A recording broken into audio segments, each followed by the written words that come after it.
Hi guys, welcome to another episode. Today we're going to talk about shifting the motion from arm to the Moeller technique. Once you learn a specific technique, it's always good to dedicate some of the practicing to learning how to apply these techniques. And it's very important that you break down all the motions and what happens when you shift from one part of your body to the other. In order that your brain gets educated to do that, and you don't have to think about it when you then will just play drums. You don't have to think about what you have to do, but you can just think of what to do on drums. Okay, so a very important thing is to understand and to coordinate the difference between the two motions that we are going to see here, and then understand how to shift, how the shift works, and then do a workout to actually get used to that and make it from conscious to unconscious. So we will shift the control from the brain thought and brain control to muscle memories, and so just the unconscious part of doing this, which will make everything more spontaneous. And again, it will give us the freedom of just do whatever we feel in whatever moment with both our right or left hand, without just being able to do certain things just with one part of our body. And sometimes, like if you want to lead or if you want to accent or do certain things with our weak limb, so if you're right-handed, your left hand would be the weak limb. Sometimes it's not coordinated because you didn't spend any time practicing that, and you're not able to be as smooth as with your strong limb, in my case, my right hand. So breaking down all these motions and dedicate a part of our practicing to this will allow us to develop the freedom. And we did this, and we will do this for every technique, going from arm to shifting to each grip and technique. And we always shift from arm to the techniques because the purpose is to shift from the big muscles to the small muscles without losing synchronization and control of the rebound and of the surface that we're playing on. So let's see exactly what happens. So when we will shift from an arm motion, which will involve bigger muscles, to a Moeller motion, Moeller technique motion, the Moeller develops on a lateral motion and involves bigger muscles, but the difference between the two motions is that the Moeller motion will involve the big muscles just at a certain speed, and it will be one motion for multiple strokes, which can be a 3 Moeller stroke or a 4. You can also do it for longer strokes, but it will just become harder to do, so it starts to become a limited thing. So I suggest to keep it for like 3 or 2, and if you want to do 3 or 4, and if you want to do it for a 2 stroke, I wouldn't develop it laterally but vertically. But you can see all this more in depth in the Moeller technique episode.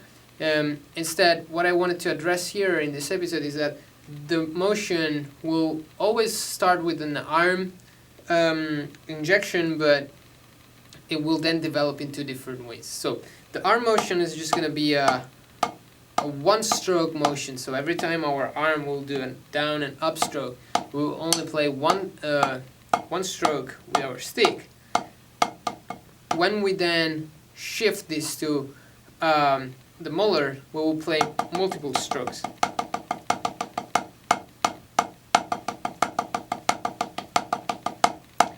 So when we go from an arm motion to a Moeller, what will happen is that we will have to prepare to the lateral control. It's like kind of like an upstroke, downstroke when we want to accent, and we do it like the last step. We start to already do the upstroke playing the last tap. So something like this, but instead of develop it vertically, we will develop it laterally. So it's going to be 1, 2, 3, 4, 1, 2, 3, 4, 1, 2, 3, 4, 1, 2, 3. Now I'm exaggerating the motion so that you guys understand. Of course, it's not going to be so obvious, but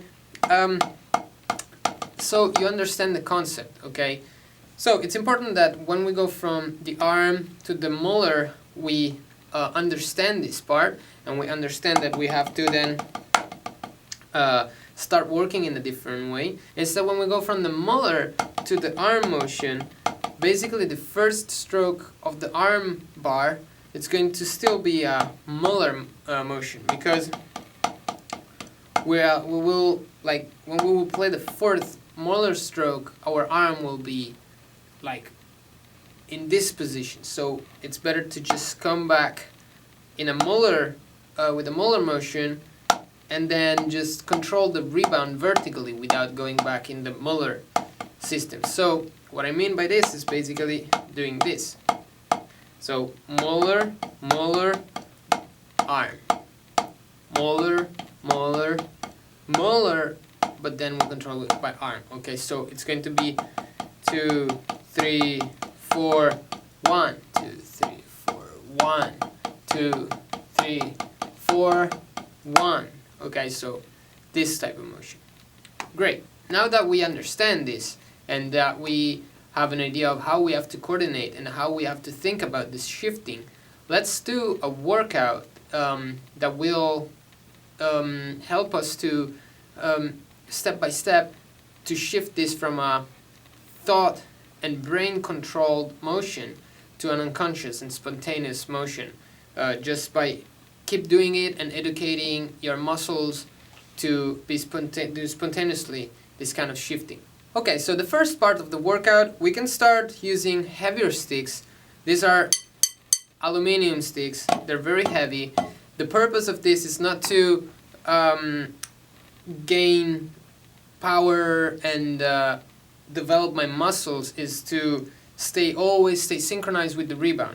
Because if the sticks are very heavy, I will feel immediately if I'm lifting them or if I'm following the rebound. If I follow the rebound, I will never feel the weight of the stick, because the rebound will push the stick back up for me.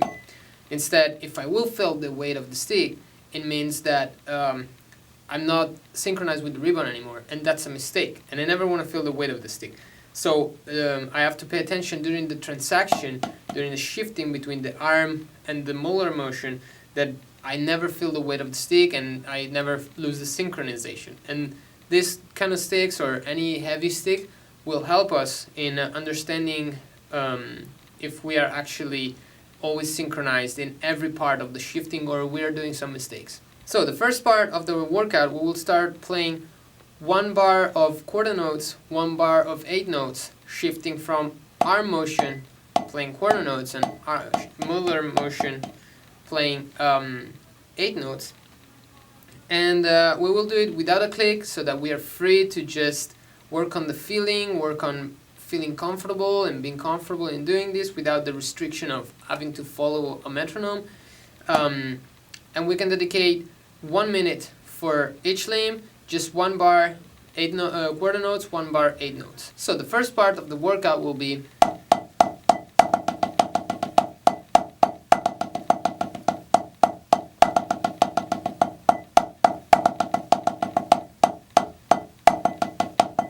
we can speed it up, slow it down, using more arm motion, and or speeding it up, making it more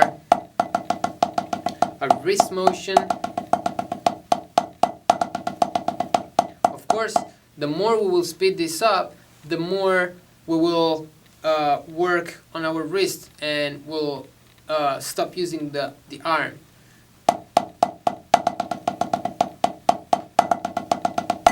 Then same thing with our left hand. 1, 2, 3, 4. 1, 2, 3, 4. 1, 2, 3, 4. 1, 2, 3, 4. 1, 2, 3, 4. 1, 2, 3, 4. 1, 2, 3, 4. 1, 2, 3, 4. 1, 2, 3, 4. And so on. So let's do 60 seconds per hand, and then we can do unison and alternated hands in this way.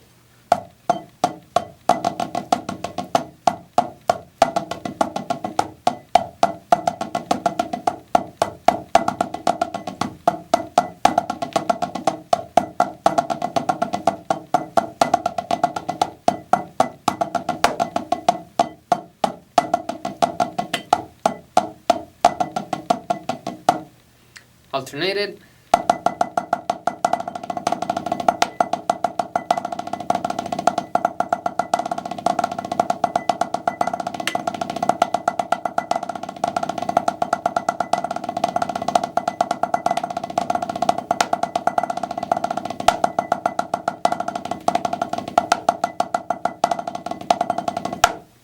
Okay, so in this part, I just want to focus on being comfortable without having to think about a metronome or click, but just feeling that everything is working. I'm synchronized with the rebound at every time, and then I can repeat this with my regular wood drumsticks that I used to play. So we'll go through the same routine. It's always 60 seconds per hand, and then 60-second unison and 60-second alternated in this way.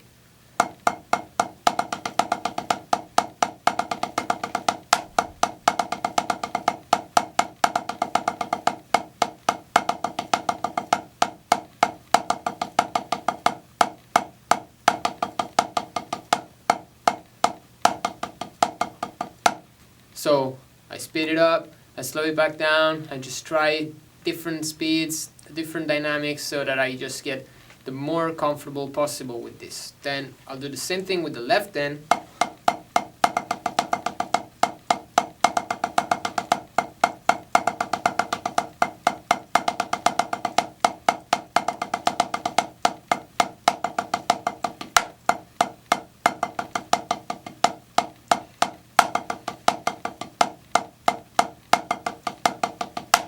Then unison.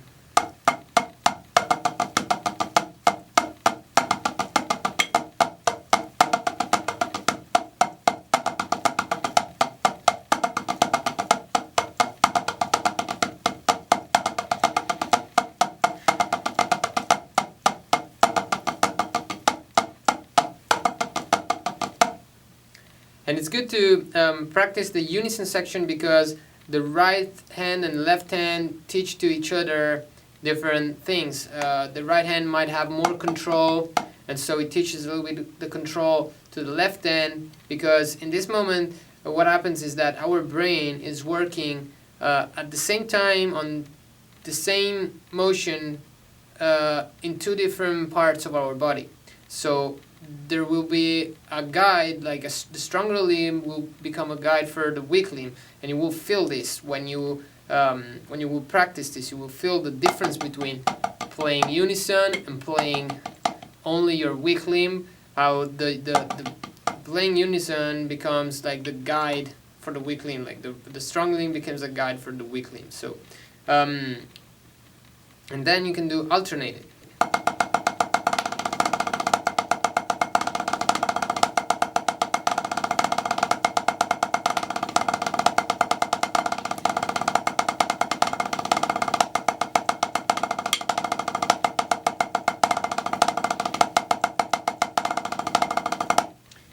The more we will do this, the more we will have to try to pay attention to the distances between the notes, having always the tip of the stick at the center of the surface that we're playing on, so that we have the same sound and a constant sound, and not any weird shuffle feel or any unwanted feeling, and the same sound, so that we don't play in different spots of the surface, unless of course it's not something that we want to do. Okay, so once we feel comfortable with this part of the workout, we can go and do the second part, which will require us to follow a click track, and we will increase the Moeller motion bars, keeping the arm motion bar always one. So we're going to play 1 bar of arm motion, 1 bar Moeller motion, then 1 bar arm motion, 2 bars Moeller motion, 1 bar arm motion, 3 bars Moeller motion, and so on, so that we keep a bar for rest, to rest the Moeller motion. Then we kind of start to get used to the Moeller motion more and more. So it's a good way to work also on the endurance of this motion, and it kind of save time in not having to do too many workout for every step of for each technique, which will make it impossible, to have a study course for every single thing. So in this way we kind of condense things together, and we will play right hand first, left hand, unison, alternated. Let's see exactly how this would work.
Then we'll speed it up.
Also, in this workout we can use heavier sticks and repeat the same thing, maybe without reaching the same speeds, but it's always good to have that extra feeling for the rebound to make sure that we really are doing everything in the right way. So let's repeat this with our heavy sticks. Okay, so also here, let's pay attention to distances between the notes, dynamics between the sticks, having everything as much even as possible so that we don't have too many sounds and we have a very tight sound when we do these type of stroke rolls or exercises.